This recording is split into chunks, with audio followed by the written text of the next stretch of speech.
ये दुनिया तुम्हें वैसी नहीं दिखती है जैसी कि ये दुनिया है। ये दुनिया तुम्हें वैसी दिखती है जैसे तुम खुद हो। जिसकी नजर जैसी है उसके लिए ये दुनिया वैसी ही है। तो अगर तुम अपनी दुनिया को बदलना चाहते हो तो उसका सिर्फ एक तरीका है, अपनी नजर को बदलना। मुकाम तो मेहनत की देन है, किसी की किस्मत बदनसीब नहीं होती। क्या मुकाम तो मेहनत की देन है, किसी की किस्मत बदनसीब नहीं होती। और हालातों का कसूर मत निकाल मेरे दोस्त, तरक्की वो भी करते हैं जिनको रोटी भी नसीब नहीं होती।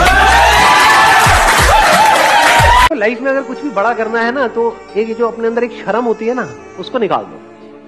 हमारे इंडिया में जो इतना अनएम्प्लॉयमेंट है और इतनी जो बुरी हालत है लोगों की, धक्के खा रहे हैं। वो धक्के क्यों खा रहे हैं?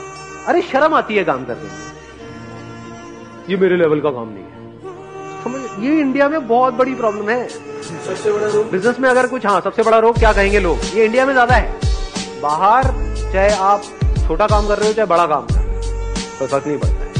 क्यों इंपॉर्टेंट है तुम्हारी नजर में? स्किल इंपॉर्टेंट क्यों नहीं है? क्योंकि स्किल बिल्डिंग पे तो पूरा देश काम करता है, पूरी दुनिया काम करती है। वो कहता है नहीं नहीं नहीं, विल इज इंपॉर्टेंट। तो उससे पूछा गया Muhammad Ali the great boxer, उसने बोला विल का इंपॉर्टेंस क्यों है तुम्हारी नजर में? उसने बोला जब मैं बाउट लड़ रहा हूं, जब मैं लड़ाई कर रहा हूं, तो मेरा अपोनेंट मुझे जब घूंसा मार के गिरा देता है, तो मेरी स्किल ने तो मुझे गिरा दिया है। मेरी स्किल ने तो मुझे गिरा दिया है। मेरी विल मुझे बोलती है मोहम्मद खड़ा हो जा एक बार, आप मोहम्मद खड़ा हो जा एक बार, तो मेरी विल मुझे उठाती है। कि आपको जिंदगी में जो चीज चाहिए, जो कमाना है, जो नाम कमाना है, पैसा कमाना है, उससे कभी भी हिचकिचाए नहीं।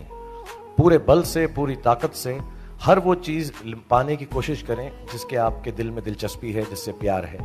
और हर बात वो करें जो आपको अपने सपने के करीब ले जाती है। लेकिन उस सपने के अंदर कहीं ना कहीं पर एक ऐसा ख्याल जरूर रखें कि अपनी ह्यूमैनिटी, अपने जो लोग हैं, उनका भी कुछ ना कुछ भला हो।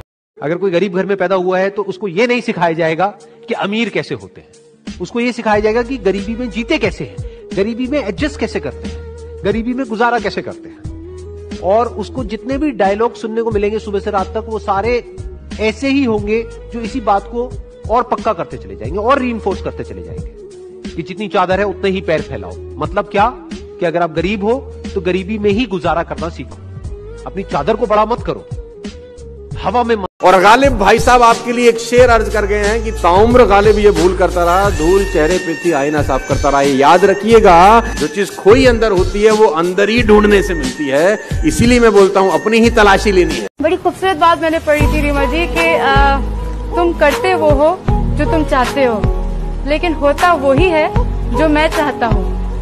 तुम वो करो जो मैं चाहता हूँ, फिर वही होगा जो तुम चाहते हो। तो बड़ी खूबसूरत बात है ये कि असफलता एक चुनौती है, इसे स्वीकार करो। असफलता एक चुनौती है, इसे स्वीकार करो। क्या कमी रह गई देखो और सुधार करो। जब तक न सफल हो नींद चैन को त्यागो तुम, जब तक न सफल हो नींद चैन को त्यागो तुम। संघर्ष का मैदान छोड़कर मत भागो तुम। कुछ किए बिना ही जय जयकार नहीं होती, कोशिश करने वालों की कभी हार नहीं होती। पत्थरों को खुश करने के लिए फूलों का कत्ल कराए हम। वाह वाह वाह। मंदिर में फूल चढ़ाने गए तो ये एहसास हुआ कि पत्थरों को खुश करने के लिए फूलों का कत्ल कराए हम। मिटाने गए थे पाप अपने, जहां एक और पाप कराए हम। वाह। चादर की इज्जत करता हूँ और पर्दे को मानता हूँ। हर पर्दा पर्दा नहीं होता, इतना मैं भी जानता हूँ। अपनी हिफाजत आप करें, लेकिन फिर भी अपने आप को ज्यादा दिखाने के लिए आप मर्दों की वैल्यू को कम ना करें। दोनों इक्वल हैं, दोनों के हकूक एक जैसे हैं और दोनों को जरूरत है एक दूसरे का ख्याल रखने की, ना कि सिर्फ एक का काम हो।